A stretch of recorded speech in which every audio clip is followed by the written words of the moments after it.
కేటీఆర్ గారు ఈరోజు హైదరాబాద్ నగరంలో ఎక్కడో మీరు మళ్లీ తొడలు కొడుతూ నేను ఈ బూత్లో నిన్నటి మొన్నటి జరిగినటువంటి చర్చలో నేను భాగస్వామ్యం కాలేదు, నేను కూడా బూతులు మాట్లాడాలి, నేను కూడా పంచులు కొట్టాలి అన్న ఉద్దేశంతో ఇవాళ ఎక్కడో ఒక మీటింగ్ పెట్టి ఆ మీటింగ్ సందర్భం ఏందో కానీ ఒక సందర్భం అయితే పెట్టుకున్నాం, ఒక ఇష్యూ అయితే పెట్టుకున్నాం. ఏంది?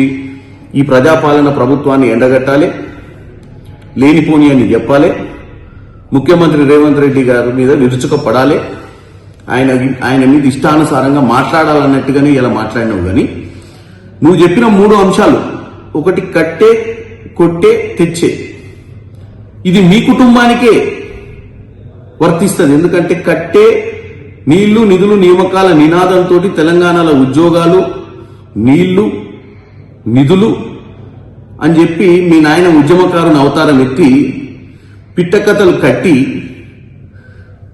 రాష్ట్రంలో ముఖ్యమంత్రి అధికారాన్ని కొట్టి రాష్ట్రంలో ఉన్నటువంటి మిగులు రాష్ట్రాన్ని అప్పుల రాష్ట్ర దిశగా తోసి మీ ఇంటికి తీసుకుపోయా. అంటే తెచ్చే ఏంటిది? కోట్ల రూపాయలు దండుకొని నువ్వు, మీ బావ, మీ కుటుంబ సభ్యులు ఈరోజు ఆర్థికంగా ఏ పొజిషన్లో ఉన్నారో ఇలా రాష్ట్ర ప్రజలంతా చూసారు. గతంలో అమెరికా నుంచి వచ్చినప్పుడు ఏముంటివి, ఇప్పుడు ఏమున్నావు. సో ఈ కట్టే, కొట్టే, తెచ్చే మనకే వర్తిస్తుంది. ఇక నువ్వు రాష్ట్ర ప్రభుత్వం గురించి కూల్చివేతలు, పేల్చివేతలు, ఎగవేతలు అంటున్నావు. కూల్చివేతలు ఏంది? ఇవాళ నువ్వు మాట్లాడేది హైదరాబాద్ నగరంలో. హైదరాబాద్ నగరంలో ఉన్నటువంటి చాలా మంది కాలనీలో ఉన్న ప్రజలు ఈరోజు సంతోషం హైడ్రా మీద వ్యక్తం చేస్తున్నారు. ఎందుకంటే మీ హయాంలో నాలాల మీద ఇల్లులు కట్టి ప్రతి వానకాలం వచ్చినప్పుడు ఆ చుట్టుపక్కల ఉన్నటువంటి ప్రాంతాలన్నీ మునిగి వాళ్ళ ఆస్తి నష్టం జరుగుతుంది. ఇవాళ హైడ్రా వచ్చినాక ఈ నాలాల మీద ఉన్న ఇల్లులు, కాలనీలను కబ్జా చేసి, పార్కులను కబ్జా చేసి నీ హయాంలో నీకున్నటువంటి దండుపాల్యం సైన్యం దోచుకున్న పరిస్థితిని ఈరోజు హైడ్రా కూల్చివేస్తుంది. ఎవరి కోసం? ప్రజల కోసం. సో ఇది కూల్చివేతల గురించి నువ్వు చెప్పేది. ఇదే హైదరాబాద్ ప్రజలకు కూల్చివేతలు అంటే ఇదే కదా నువ్వు చెప్పింది. హైడ్రా చేసే కూల్చివేతల గురించి కదా. ఇక పేల్చివేతలు అంటే ఇక్కడ పేల్చిదే. నీ హయాంలో 2023లో మేడిగడ్డ కుంగింది, పేలితే పేలుతుంది. కుంగడం అంటే కింద భూమిలో పునాదులు బాలేనప్పుడు కుంగుతాయి. కుంగిన దానికి కూడా నువ్వు వీలైనంత వరకు ఎలక్షన్ల టైంలో నీ భాగవతం బయటపడ్డది. పైన భగవంతుడే చూసి సమయానికి ప్రజలు మళ్ళేమన్నా తప్పిదంగా మీ దరిద్ర పాలనకు ఓటేస్తారేమోనని స్వయాన దేవుడే ఆ రోజు వాస్తవ పరిస్థితిని చూపించే విధంగా అది కుంగింది. ఎందుకంటే అది ఆ 1-2-3 నెలలు కుంగకపోతే మీరు గొప్పగా చెప్పుకొని కాళేశ్వరం గురించి మళ్ళీ అధికారంలోకి వచ్చి దండుకుందామన్న ఆలోచన మీది. ఇక ఎగవేతలు, ఎవరు ఎగవేతలువా? ఇచ్చిన హామీలను నెరవేర్చాలని చెప్పి ప్రతిరోజు సన్నబియ్యం మీ ఆయనలో పెట్టిర్రా? మీ నాయన పెట్టిండా? రేషన్ కార్డులు ఇచ్చిర్రా? ఇంద్రమ్మ ఇల్లులు ఇచ్చిర్రా? ఎగవేతలు మాయగావు.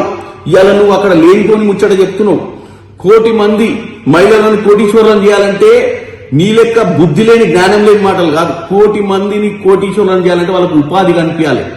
లెక్కేసుకొని 1 కోటి మందికి కోటి ఎంత ఇద్దని లెక్కేసుకొని గిన్ని కోట్లు ఏడుని అంటున్నావు. అంటే గిది నీ ఆలోచన. 1 కోటి మందిని కోటీశ్వరులను చేయాలంటే 1 కోటి రూపాయలు ఇచ్చుడు కాదు కేటీఆర్. 1 కోటి మందిని కోటీశ్వరులు ఇవ్వాలంటే ఇట్లా తెలంగాణ రైజింగ్ సమిట్లు పెట్టి అవి పెట్టి ఉద్యోగ అవకాశాలు క్రియేట్ చేసి మహిళలను వాళ్ళ కాళ్ళ మీద వాళ్ళు నిలబడేటట్టు ఉపాధి కల్పించాలన్న ఆలోచన ఈ రోజు రేవంత్ రెడ్డి గారు చేస్తున్నారు. దాన్ని కూడా నువ్వు తప్పుగా చూపించి 1 కోటి మహిళలను కోటీశ్వరులు ఎట్లా చేస్తావు? బస్తీ మీద సవాల్ అన్నాడు రేవంత్ రెడ్డి గారు 23 కంటే ముందే. ఆయన మెరిట్ కోటాలో వచ్చిండు. పేమెంట్ కోటా కాదు, నీది కోటా, మేనేజ్మెంట్ కోటా. నువ్వు అమెరికా నుంచి డైరెక్ట్ గా ఉద్యమానికి సంబంధం లేకుండా సిరిసిల్లకు వచ్చి ఎమ్మెల్యే అయిపోయి మంత్రి అయిపోయింది, నీది మేనేజ్మెంట్ కోటా. ఆయన జెడ్పీటీసీ ఇండిపెండెంట్ గా పార్టీ సింబల్ లేకుండా వాళ్ళ నాయన కేసీఆర్ కాదు. అయినా కానీ ZPTC independent, MLC independent, MLA 2 సార్ల ఎంపీ, అతిపెద్ద లోక్సభ స్థానం మల్కాజ్గిరి నుంచి ఎంపీ అయి ఈరోజు ముఖ్యమంత్రి అయ్యాడు. కాబట్టి మేనేజ్మెంట్ కోటా, పేమెంట్ కోటా ఎవరిది అనేది ప్రజలకు అర్థం చేసుకోవాలి. కేటీఆర్ అక్కస్ ఏంది, కేటీఆర్ కోపం ఏందో కూడా మీరు అర్థం చేసుకోవాలి. ఇట్లా ప్రతి విషయం చెప్పుకుంటూ ఈరోజు బస్తీ మీద సవాల్ అన్నాడు. 29 ఎన్నికలలో అది కూడా నెరవేర్చి చూపిస్తాడు. ఎందుకంటే ఆల్రెడీ మిమ్మల్ని 23లో ఇంటికి పంపించిండు. ఎందుకంటే మీరు ఈ రాష్ట్రంలో ఎప్పటికీ అధికారంలో ఉంటామని ఒక దౌర్భాగ్య ఆలోచనతోటి ఇష్టానుసారంగా పరిపాలించారు మీరు.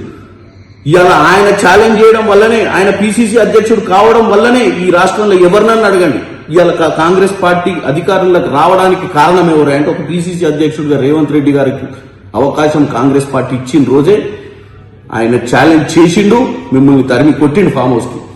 ఈ రోజు కూడా ఒకటే చెప్తున్నా, ఈ రోజు కూడా రేవంత్ రెడ్డి గారు 29 గురించి చెప్తుండ్రు. ఎందుకంటే 23 తర్వాత గుండు సున్నా వచ్చింది మీకు పార్లమెంట్ లో. కేటీఆర్ ఎందుకు ఊకే జబ్బలు జరుచుకుంటావు, ఏదో మహా తెలియకలు, నువ్వు వర్కింగ్ ప్రెసిడెంట్ ఐరన్ లెగ్, నీ ఐరన్ లెగ్ తోటి ఒక్క ఎన్నికలు గెలవలే. ఎందుకంటే పార్లమెంట్ లో గుండు సున్నా వచ్చింది. మీకున్నటువంటి ఎమ్మెల్యే కంటోన్మెంట్ లో సిట్టింగ్ సీట్ ని కోల్పోయినావు. నువ్వు ఇవాళ హైదరాబాద్ ప్రజల గురించి, హైదరాబాద్ ప్రజలు నిన్ను బాగా లైక్ చేస్తున్నట్టు, అది నీ భ్రమ. ఇదే హైదరాబాద్ లో కంటోన్మెంట్ ఎన్నికలు ఓడిపోయినావు. నిన్న మొన్న జూబ్లీస్ లో కూడా తొడలు జబ్బలు జరుచుకున్నావు. ఏమైంది? ఓడిపోయినావు. సో ముఖ్యమంత్రి గారు మిమ్మల్ని పదే పదే చెప్పి చెప్పి చెప్పి చెప్పి కొడతనే ఉంది. ఇప్పుడు కూడా చెప్పిండు 29లో ఏం జరుగుద్దో. ఈ పిచ్చి మాటలు బంద్ చేసి ఒక కన్స్ట్రక్టివ్ అపోజిషన్ లీడర్ గా వ్యవహారం చేయండి. ప్రజలకు ఏం కావాలో చెప్పండి. ఇట్లా కోటీశ్వరులను కోటి మైందలు చేట కోటి కోటి ఇంటికి ఇచ్చినట్టు కాదు. ఇట్లాంటి పిచ్చి ఆలోచనలు నీ మైండ్లోకి వెళ్తే ఒక కన్స్ట్రక్టివ్ లైన్ లో ముందుకు రా. మీ నాయనని అసెంబ్లీకి తీసుకురా. మీ నాయన అసెంబ్లీ వచ్చే ఓపిక లేకపోతే అపోజిషన్ పార్టీ లీడర్ స్టేటస్ తీసుకొని నువ్వేమైనా కన్స్ట్రక్టివ్ గా మాట్లాడే ప్రయత్నం చెయ్యి.